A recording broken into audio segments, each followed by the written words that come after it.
အားလုံးမင်္ဂလာပါဒီတစ်ခါပြောမှာကတော့ဦးလန်းချောင်းကျမကြီးဆိုင်ရာအကြောင်းပါ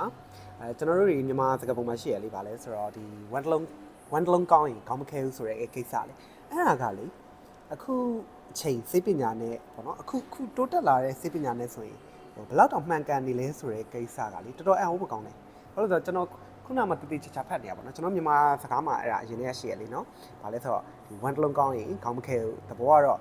့ဝမ်းကောင်းနေအုံထောက်လည်းအဆင်ပြေတယ်ပေါ့နော်အုံထောက်လည်းကြည်လင်တယ်ခေါင်းကြိုက်တာတွေခေါင်းခဲတာတွေဒီဟာတွေမဖြစ်ဘူးပေါ့ဒီအကြောင်းအရာကမြန်မာလို့ဆိုရင်အရင်တည်းရှိသားပြီးသားဒါပေမဲ့အခုထူးဆန်းတာတစ်ခုကအခုခေတ်သစ်စေးပညာပေါ့နော်စေးပညာမှာတဖြည်းဖြည်းနဲ့ရှာဖွေတွေ့ရှိလာတာတွေရလေမြန်မာတွေအရင်တည်းယူဆထားတဲ့လိုမျိုးပဲ one byte နဲ့ပေါ့နော်ဒီ one byte နဲ့ဒီဦးလန်းချောင်းနဲ့ပေါ့ one byte ဆိုတာဦးလန်းချောင်းနဲ့ဒီအုံနောက်နဲ့ကျွန်တော်တို့အရင်တော့ထင်နာတာထက်ထောင်ပိုပြီးဆက်ဆက်မှုရှိတယ်ဆိုပြီးတော့အခုပြောလာကြတယ်ပေါ့နော်အဲ့ဒါကဘာဖြစ်လို့လဲဒီအကြောင်းလေးကိုကျွန်တော်ရှင်းပြမယ်ပထမဆုံးတစ်ချက်ကဘာလဲဆိုတော့တဲ့သူကအုံနောက်မှာရှိတဲ့အာယုံကြောတွေနဲ့ဒီဦးလန်းချောင်းမှာရှိတဲ့အာယုံကြောတွေကအာယုံကြောတစ်ခုတည်းကိုသွားပြီးအတူတူသွားပြီးတော့လောက်ကြတယ်အာယုံကြောတစ်ခုတည်းကနေအလုံးလောက်ကြတယ်ဟို vagus nerve တို့ပါတော့ပေါ့သူအာယုံကြောတစ်ခုတည်းကိုသွားပြီးအလုံးလောက်ကြအာယုံကြောတူတူသွားပြီးတော့အလုံးလောက်ကြတယ်ပေါ့နော်အုံနောက်ရဲ့ functions တွေမှာသွားတူတဲ့အတွက်ကြောင့်မလို့တဲ့ဒီဦးလန်းချောင်းကိုကျွန်တော်တို့ကဒုတိယအုံနောက်နော် second brain လို့တောင်မှကျွန်တော်သုံးကြရတယ်ပေါ့သဘောကဒီနှစ်ခုကသွားပြီးဆက်ဆက်မှုကအရန်ရှိကျွန်တော်ထင်ထားတာထက်ကိုအုံနောက်နဲ့ဒီဦးလန်းချောင်းနဲ့ကအရန်ကိုဆက်ဆက်မှုရှိနေတယ်ဦးလန်းချောင်းမှာမကောင်းမှုဆိုရင်အုံနောက်ကလည်းနေလို့မကောင်းဦးလန်းချောင်းမှာအဆင်ပြေအုံနောက်ကလည်းအဆင်ပြေတယ်ပေါ့နော်ဒါကသူတို့ကအာယုံကြောတွေအတူတူသွားပြီးတော့တဲ့အလုပ်လုပ်ကြဒါကတစ်ခုပေါ့ဒုတိယတစ်ခုကဘာလဲဆိုတော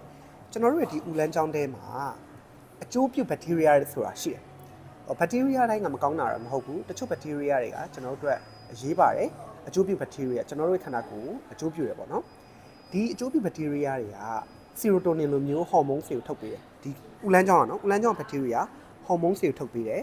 အဲ့ဟော်မုန်းတွေကဘာဖြစ်စေလဲဆိုတော့အိပ်ပျော်စေတယ်စားဝင်စေတယ်အုံနောက်ကိုကြည်လင်စေတယ်တဲ့အုံနောက်ကိုကြည်လင်စေတယ်အိပ်ပျော်စေတယ်လူလဲနေလို့ကောင်းစေတယ်ဒီလိုမျိုးသူကစမ်းဆောင်ပေးနိုင်တယ်ပေါ့ပြောအဲ့အတွက်ကြောင့်မလို့ဒါကလုံးဝဓာတ်ရိုက်ဆက်တာone တစ်လုံးကောင်းရင်ခေါင်းမခဲဘူးဆိုတာအဲ့ဒါဗိုက်ထဲကဦးလန်းချောင်းမှာရှိတဲ့အဲ့အကျိုးပြုဘက်တီးရီးယားတွေထုတ်တဲ့ hormones တွေကခန္ဓာကိုယ်အတွက်ကောင်းတယ်အိပ်ပျော်စေတယ်စားဝင်စေတယ်အုံနောက်ကိုကြည်လင်စေတယ်တဲ့ဒါကတစ်ခုနောက်တစ်ခုကဘာလဲဆိုတော့တကယ်လို့ဦးလန်းချောင်းကမကောင်းဘူးမကျန်းမာဘူးဆိုရင်သူကရောင်ရမ်းစေတဲ့ဓာတ်တွေကိုသွေးတွေကိုထုတ်လွှတ်လိုက်တယ်တဲ့အဲ့အတွက်ကြောင့်မလို့ဦးလန်းချောင်းမကောင်းတဲ့သူတွေဦးလန်းချောင်းမှာမကြာခဏဆိုလို့ one byte နဲ့ဆိုင်တဲ့ပြဿနာတွေဖြစ်တယ် one short တွေဒီ one ချုပ်တာတွေဒီလိုမျိုးတွေဖြစ်တယ်ဘိုက်မကြာခဏအောင်တယ်နော်အဲ့လိုမျိုးလူတွေမှာဆိုရင်တဲ့ရောင်ရမ်းတာတွေပါပိုပြီးဖြစ်နိုင်တယ်အဲ့တော့ခေါင်းကိုက်တာခြေလက်တွေနာတာလူကအဲ့လိုနှုံးချိနေတာဒီလိုဟာမျိုးတွေပါသွားပြီးဖြစ်နိုင်တယ်လို့ပြောပါတယ်နော်အဲ့တော့ခြုံငုံပြီးပြောရမယ်ဆိုရင်တော့အရင်တော့ကျွန်တော်တို့မြန်မာယူဆမှာရှိခဲ့တဲ့one တစ်လုံးကောင်းရင်ခေါင်းမခဲဘူးဆိုတာကအခုနောက်တိုင်းစေးပညာသိပ္ပံရဲ့ဖွံ့ဖြိုးမှုနဲ့ဟိုနှိုင်းယှဉ်ကြည့်လိုက်တဲ့အခါမှာလေအရန်မှန်နေတယ်ဆိုတာကိုကျွန်တော်သွားတွေ့ရတယ်တကယ်ဝမ်းကောင်းနေပေါ့ဦးလန်းချောင်းမှာကျန်းမာနေတယ်ဆိုရင်ပေါ့နော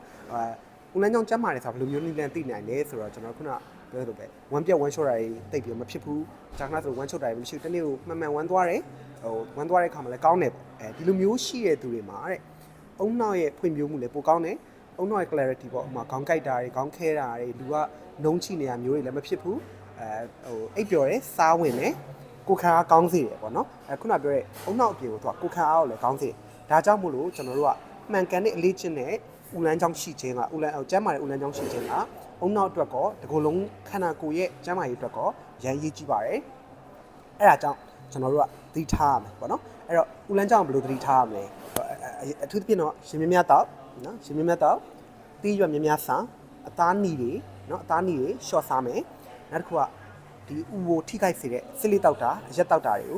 ဟိုရှော့မယ်ရှောင်လို့ရရင်ရှောင်မယ်ရှောင်လို့မရရင်လည်းရှော့မယ်ပေါ့နော်နောက်တစ်ခုကကျတော့အေးမပြတ်အေးပြတ်ခံလို့မရအေးပြတ်ခံရင်လည်းသူကဦးလန်းချောင်းကိုသွားပြီးထိခိုက်တယ်အေးပြတ်မခံနဲ့ဒီလိုမျိုးစားတောက်နေထိုင်မှုပုံစံလေးကိုလက်လှရှာမှုလေးလုပ်မယ်ပေါ့နော်ကိုလက်လှရှာမှုလေးလုပ်မယ်စားတောက်နေထိုင်မှုပုံစံလေးကိုကောင်းကောင်းလေးထားမယ်ဆိုရင်ကျွန်တော်ဦးလန်းချောင်းကောင်းပါတယ်အဲ့တော့ one တစ်လုံ